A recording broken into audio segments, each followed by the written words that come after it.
Assalamualaikum warahmatullahi wabarakatuh. Perkenalkan, nama saya Rizky dan Firmansyah dengan NIM 1215505 mahasiswa Teknik Elektro Unsus Karyau.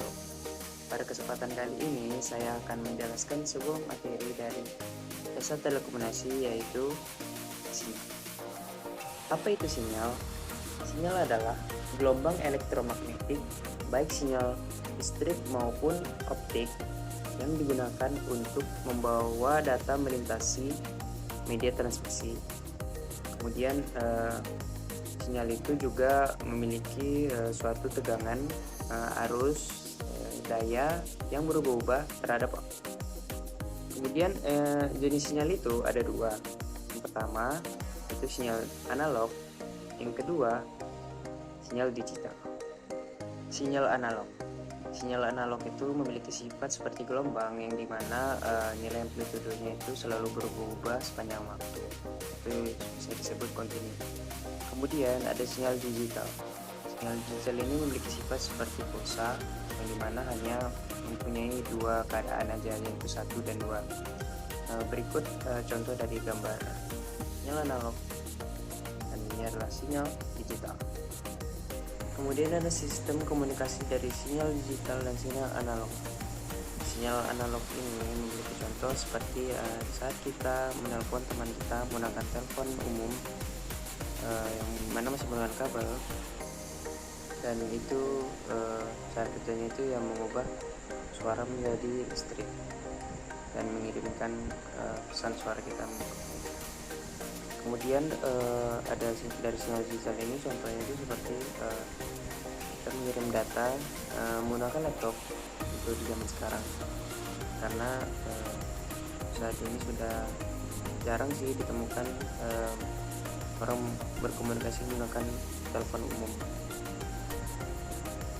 dan dimana ya lebih simpel aja dan gampang.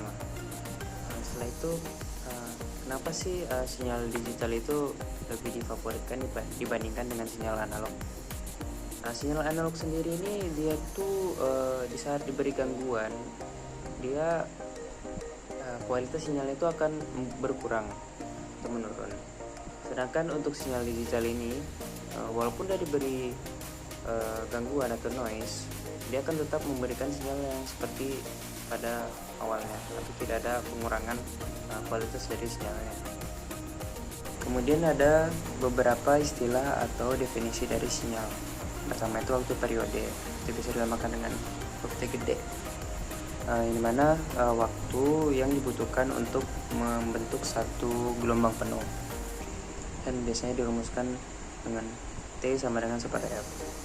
Kemudian itu ada frekuensi, dimana jumlah siklus lengkap yang dapat dibentuk dalam 1 detik, atau satu ini bisa hertz.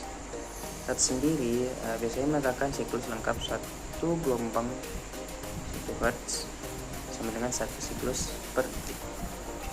Kemudian ada amplitudo. Amplitudo ini sendiri yaitu ukuran atau nilai gelombang pada setiap saat. Dari penjelasan amplitudo ini ada 3. Yang pertama itu polaritas arus, dimana arah dari arusnya. Kemudian ada amplitudo itu mencapai harga maksimum atau peak value-nya dalam arah plus dan minus sebanyak 1 kali setiap siklus gelombangnya.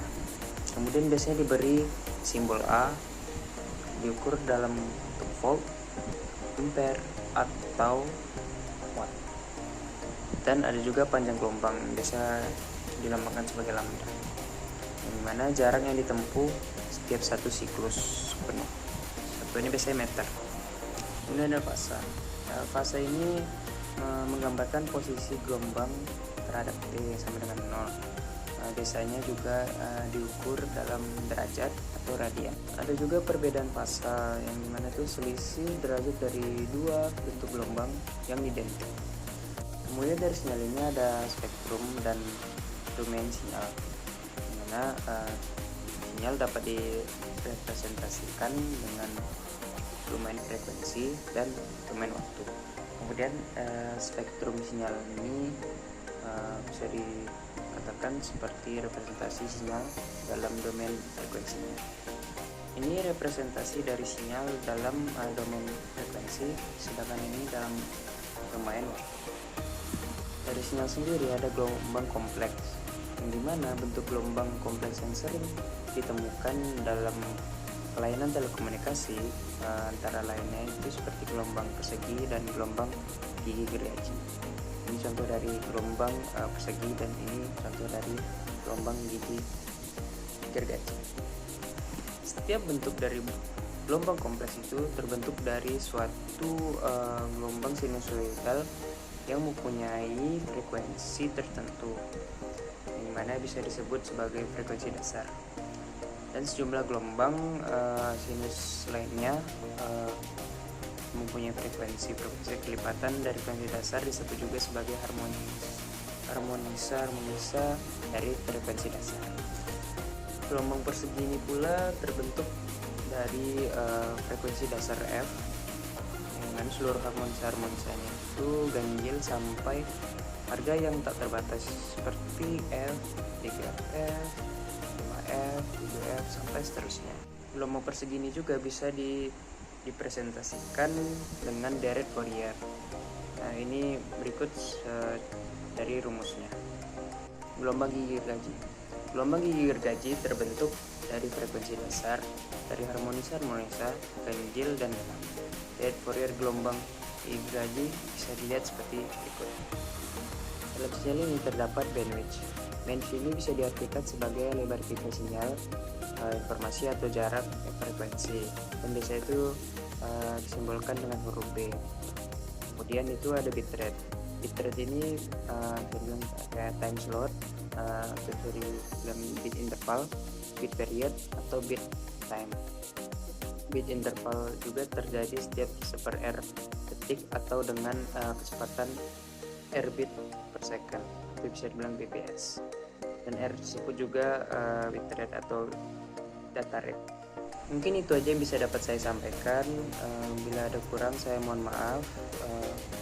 Saya akhiri. Assalamualaikum warahmatullahi wabarakatuh.